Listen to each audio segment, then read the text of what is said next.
Peu de gens savent que le zoroastrisme est l'une des plus anciennes religions de l'humanité et qui plus est a inspiré nombre de philosophes de la Grèce ancienne comme Platon et Aristote, mais aussi les Juifs et les premiers chrétiens.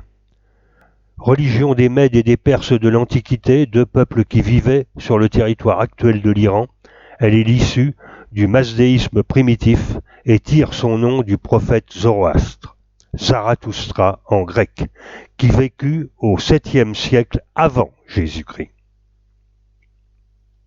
À l'origine, c'est un dieu solaire appelé Mitra par les Indiens et Mitra par les Perses, Ra par les Égyptiens ou encore Bélénos par les Celtes et Inti chez les Incas. Note, le soleil est la manifestation de la lumière dans le monde matériel. Il est naturel qu'il soit appelé Dieu, qui étymologiquement signifie briller. Mitra deviendra Ahura Mazda, dieu unique des Mèdes et des Perses de l'Antiquité.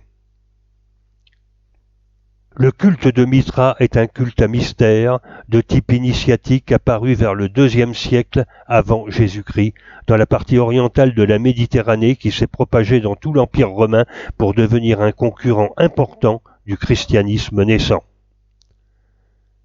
Les prêtres de la religion des Mèdes s'appelaient mages. On les retrouve dans la légende de Noël sous le nom de rois mages. Le jour de Noël, le 25 décembre, juste après le solstice d'hiver, est en réalité la fête du soleil invaincu, Sol Invictus, et célèbre la naissance du dieu Mitra, dieu solaire, dieu de la lumière, devenu par la suite Ahura Mazda. Contrairement à ce que voudraient nous faire croire les mensongères religions abrahamiques, le judaïsme n'est donc pas la première religion monothéisme, c'est le zoroastrisme. Dans le zoroastrisme, le pire des péchés, c'est le mensonge, et son corollaire, l'hypocrisie, qui sont le mal suprême. Les grandes religions actuelles et notre société en général devraient s'inspirer d'une telle sagesse.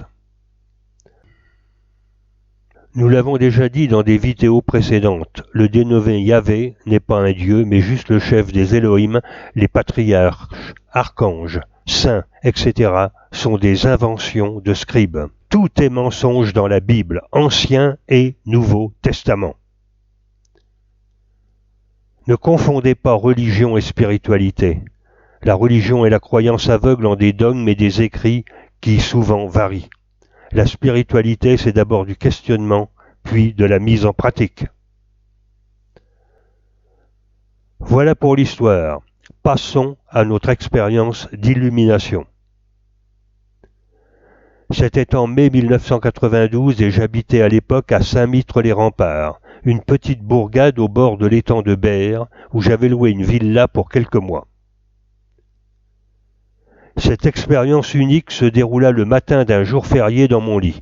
Je me réveillais comme d'habitude à 7 heures, mais réalisais que c'était un jour férié et que je pouvais m'accorder une petite grasse matinée.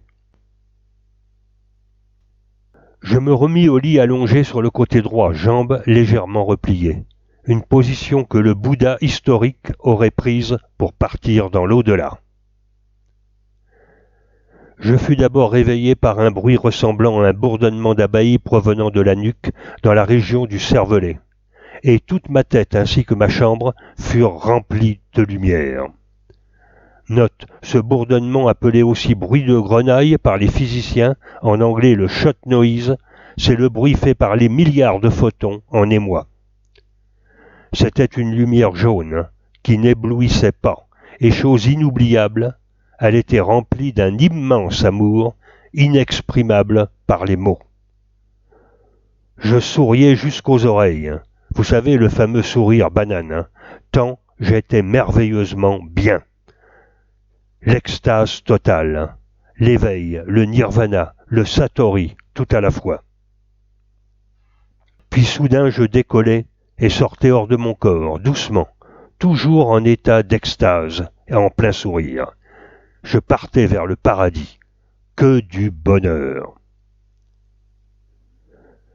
Malencontreusement, je me mis à penser à ma petite famille et aux chiens qui étaient dans le jardin, et l'expérience prit immédiatement fin.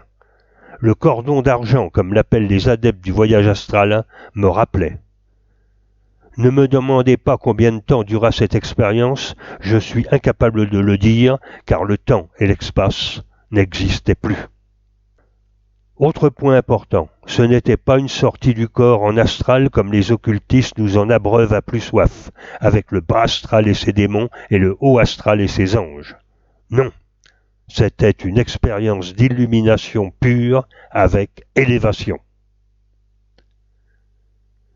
Cela fait maintenant 32 ans que cette expérience eut lieu et je m'en rappelle comme si cela s'était produit ce matin.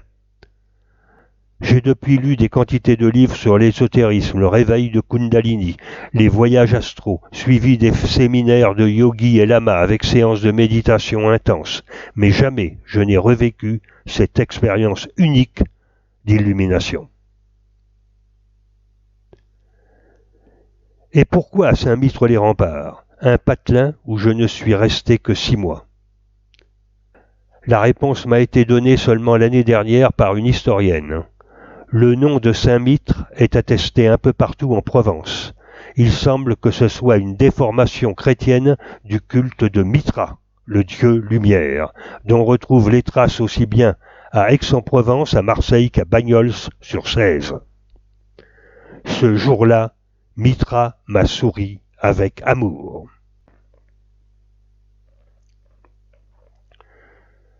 En conclusion, Dieu, étymologiquement, signifie briller, donc lumière. Et quand nous fusionnons avec cette lumière divine durant une expérience d'illumination, nous pouvons ajouter sans retenue le mot amour. Personnellement, dans mon fort intérieur, je l'appelle grande lumière d'amour divin, GLAD. Je vous souhaite à tous de connaître cette expérience merveilleuse. Namasté.